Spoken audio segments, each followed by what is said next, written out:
네, 안녕하세요. 이상화의 모래세무, 화요일의 남자 이상화입니다. 오늘은 특별한 게스트를 모시고 시작을 해보려고 하는데요.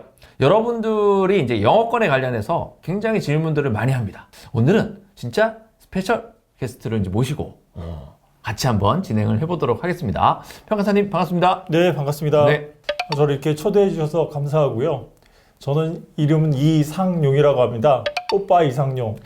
네, 저는 서울에 있는 3.1감정평가법인의 무형자산사업부 본부장을 맡고 있습니다. 저는 주력이 부동산도 하지만 네. 무형자산을 주력으로 하고 있어서 전국의 많은 분들과 지금 파트너십으로 일을 같이 하고 있습니다. 네네. 네. 저하고도 뭐 지방에 많이 내려갔었잖아요. 네네. 최근에도 부산에 내려갔다 오셨죠? 네네네. 네네. 저랑 소주도 한잔 하시고. 그렇죠. 네네. 네. 네. 아주 뭐 전국으로 같이 많이 다니고 있습니다. 네. 많은 분들이 이제 궁금해하는 가장 기초적인 거. 네. 도대체 영어권이 뭐냐? 이렇게 네, 많이 네. 물어보시거든요. 네. 영어권이 뭘까요? 예, 영어권의 정의는 법령에 이렇게 정의되어 있습니다.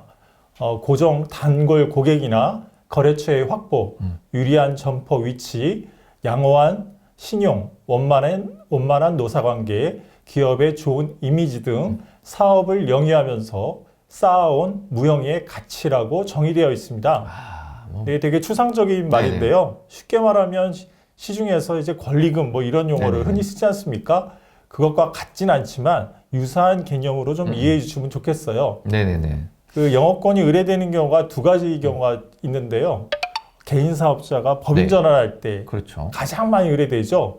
그런데 요새 그 기업체의 규모도 어떤 구멍가게 수준이 아니라 큰 기업들도 있기 때문에 기업 간의 M&A 할 때 네네네. 기업의 가치를 평가하는데 그 기업의 가치 중에 부동산의 가치도 있지만 무형의 영어권의 가치가 상당한 회사들이 많습니다. 네네네. 그래서 M&A 할 때도 의뢰하는 경우가 자주 있습니다. 네.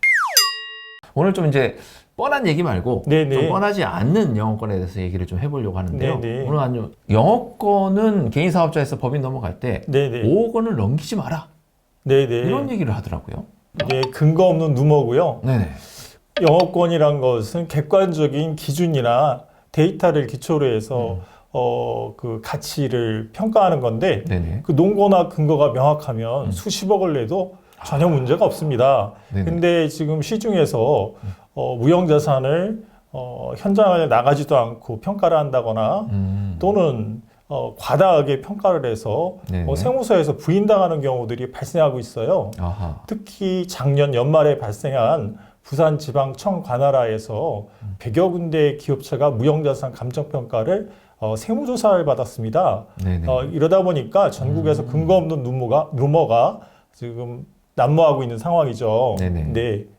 실질적으로 그 질문을 드리게 된 배경이 네네. 많은 고객분들도 마찬가지고요. 네. 실제로 저희 세무사들을 이제 커뮤니티를 보면은 네. 모든 세무사분들이 한 5억 언더로 하면은 세무조사 네네. 리스크에서 좀 벗어날 수 있을 것 같다. 네네. 뭐 이런 얘기들도 하는 부분인 건데 네네. 저는 이제 평가사님하고 좀 네네. 금액이 오히려 높은 영어권을 이제 많이 해봤고 그런 것들을 잘 해내야 납세자들한테도 네. 좋은 혜택들이 많이 돌아가지 않습니까? 네네, 맞습니다. 네네네. 제 경험담인데요. 네. 저는 사업을 평가하고도 세무조사를 받았어요. 네네. 그러니까 그 5억 밑으로는 조사 안 받는다 이런 말은 좀 근거 없다고 저는 개인적으로 느끼고 있고요. 네네네. 그 다음에 뭐 저 같은 경우에는 좀 이따 소개하겠지만 뭐 50억, 뭐 43억 뭐 이런 큰 금액짜리들도 네네네. 최근에 많이 했죠. 그렇죠. 예, 세무사님도 저랑 또 같이 하시고. 네네네. 네네.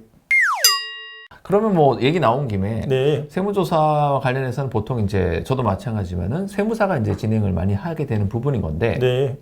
실제 조사관님하고 저희하고 이제 얘기를 하다 보면은 평가서에 대해서는 이제 저희가 이제 보여드리고 나면은 가져가서 보겠다. 가져가셔서 아마 제 예상에는 그거를 본인이 보시는 게 아니라 다른 감정평가사님한테 의뢰를 하지 않을까. 아, 네네. 그 과거에는 그 세무 공무원들이 이쪽 분야의 지식이 좀 없었겠죠. 네네네. 과거에는. 하지만 지금은 또 이거를 세무 조사를 하기 위해서 또 공부를 하시는 분들도 계세요. 그래서 최근에 그 소명하라는 네네. 어떤 것을 전화로 요청하는 게 아니라 네네네. 문서로 요청하는 그런 것들을 읽어보면 평가서를 읽고 거기에 어떤 하자라든가 궁금한 게 있으면 네네. 그걸 구체적으로 질문해서 그 질문에 회신을 하라고 문서가 들어옵니다. 그런 비율이 네. 이제 상당히 높아지고 있다는 부분인 거죠. 시작인 거죠. 높진 않아도 점점 세무 공무원들의 지식 수준이 네네네. 되게 높아지고 있습니다. 뭐 세무조사 관련해서도 이렇게 이해하면 될 것 같아요. 우리가 합리적으로 제대로만 했다라고 한다 그러면은 네. 전혀 무서울 것도 없고 두려울 것도 없다. 네네, 맞습니다. 이렇게 인지하면 될 것 네네네. 같습니다. 네네. 화폐의 심사라는 제도가 있다고 들었습니다. 네네, 맞습니다. 네, 이게 어떤 의미를 가지고 있는지 한번 궁금합니다. 그 감정평가사가 독단적으로 혼자서 평가해서 그 네. 금액을 이렇게 내서 그거를 의뢰인한테 줄 수가 없어요. 꼭 심사자의 심사를 거치게 돼 있어요. 네네네. 그런데 영어권의 경우에는 네. 심사자의 심사뿐만 아니라 이 자기가 작성한 평가서를 PDF 파일로 구워서 그때 작성했던 어떤 재무제표라든가 근거 자료들을 첨부해서 감정평가협회에 그걸 송부하도록 되어 있습니다. 그러면 감정평가협회에 심사위원분 네네. 툴이 있는데 네네. 어느 분이 심사할지 모르는 거죠. 그분이 딱 심사를 해서 네네. 이제 또 거절, 승인 여부를 결정하게 됩니다. 네. 근데 저는 심사를 득하지 않는 평가서를 봤거든요. 협회 심사를? 네, 심사를 받지 않는 경우들이 네네네네. 있겠죠. 저도 봤습니다. 많이 네. 봤습니다. 그래서 그게 너무 궁금했습니다. 네네. 그건 도대체 뭔가? 감정평가협회가 네네. 각 회원사들한테 보낸 공문이 있습니다. 네네. 그 과거에 보낸 공문인데요. 네, 이거네요. 네. 네네. 빨간 박스 안에 보면 네네. 2016년 9월 1일 이후로 감정평가가 의뢰된 건에 대해선 네. 그 심사 업무를 받아라, 심사를 받아라 이렇게 공문이 왔습니다. 네네네. 이 강제적으로 이제 받으라는 겁니다. 이제 이런 것은 국세청에서 네네. 감정평가 협회에다가 네네. 요구한 사항이에요. 네네. 2016년 9월 1일 네네. 전까지만 하더라도 뭔가 이상한 일이 굉장히 난무했다 이렇게 해석이 그렇게 될 추정할 것 수 같습니다. 있겠죠. 그래서 아마 제 기억에서도 어느 시점이 되고 나서부터는 뭐 인식 자체가 세무사님들 자체도 영어권을 함에 있어서 조금 이제 버겁다. 이게 뭔가 잘못되면은 뭐 여러 가지 세무조사 리스크가 이제 생길 수 있으니 그런 얘기들이 이때부터 많이 나왔던 것 같습니다. 네네, 맞습니다. 네네네.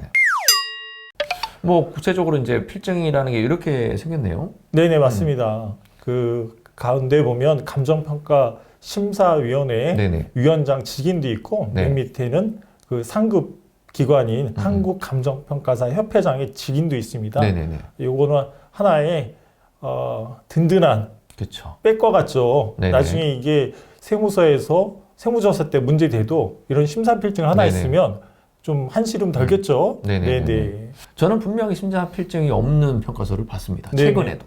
네네. 네, 제 의뢰인은 아니고 네네. 보여주시더라고요. 근데 네네. 없어. 네네. 근데 이제 아직도 가능은 하다는 얘기네요.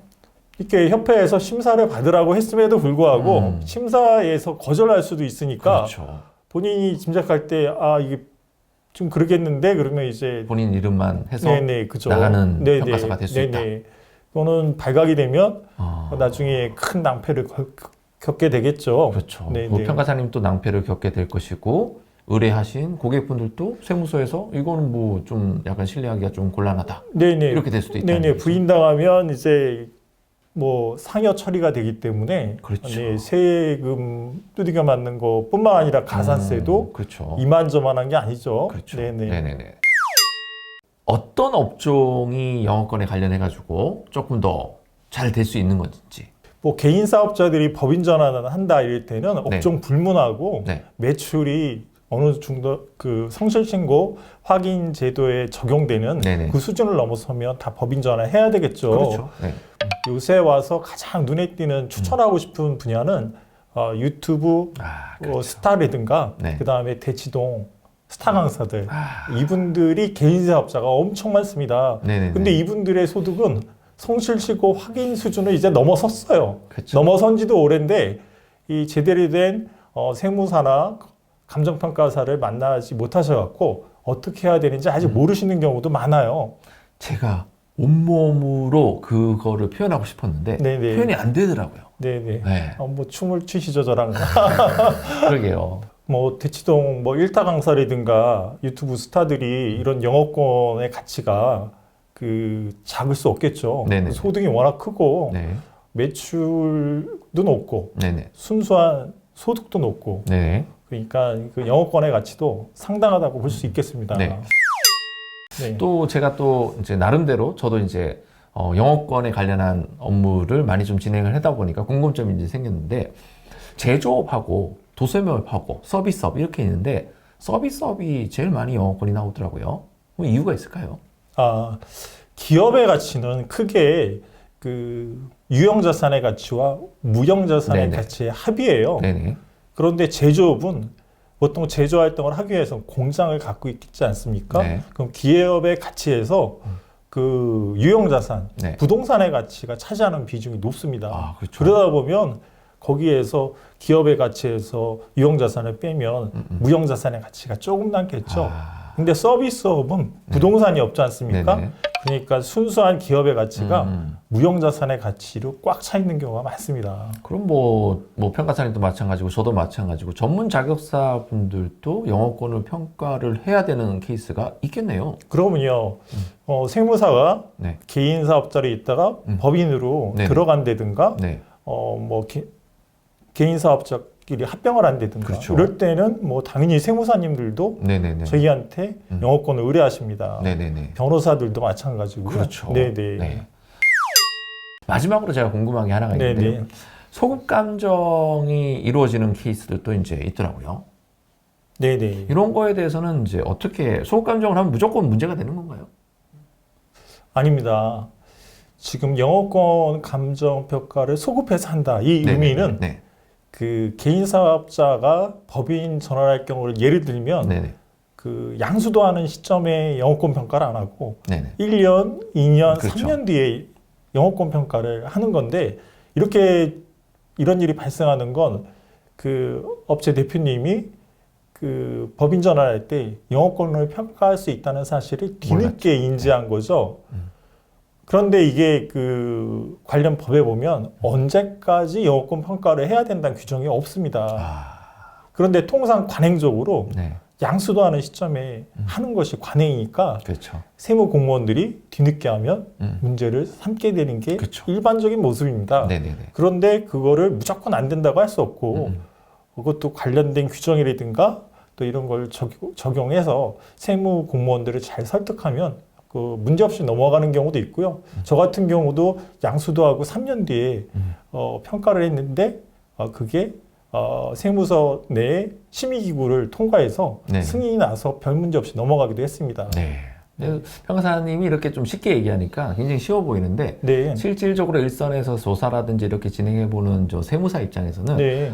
평가에 대한 근거가 확실하고 네. 이게 조금 늦게 소급해서 하기는 했지만은 네. 우리 의도성을 보통 보지 않습니까? 네. 네. 이 의도 자체가 뭔가를 잘못하기 위해서 세금을 탈루하기 위한 부분이 아니라고 한다 그러면은 네. 좀 능력 있는 평가사를 만나면 네. 능력 있는 세무사를 만나면은 네. 시너지가 나서 잘 될 수도 있다. 이렇게 좀 해석하면 되지 않을까? 능력은 좋습니다. 없어도 뭐 합리적인 뭔가 일을 하신다면 뭐 별 문제 네. 없지 않을까. 겸손하십니다. 네, 말씀을요. 네, 네. 네. 네. 너무 겸손하셔서 머리가 이제 세신 건 아닌가요? 아닙니다. 머리가 저를 아시는 분들이 지금 저를 보고도 저 이상용 맞나라는 생각이 들 텐데 제가 그 해외에서 네. 그레이 스타일이 유행이라고 해서 저도 이미지 변신을 좀 해봤습니다. 네네네. 네.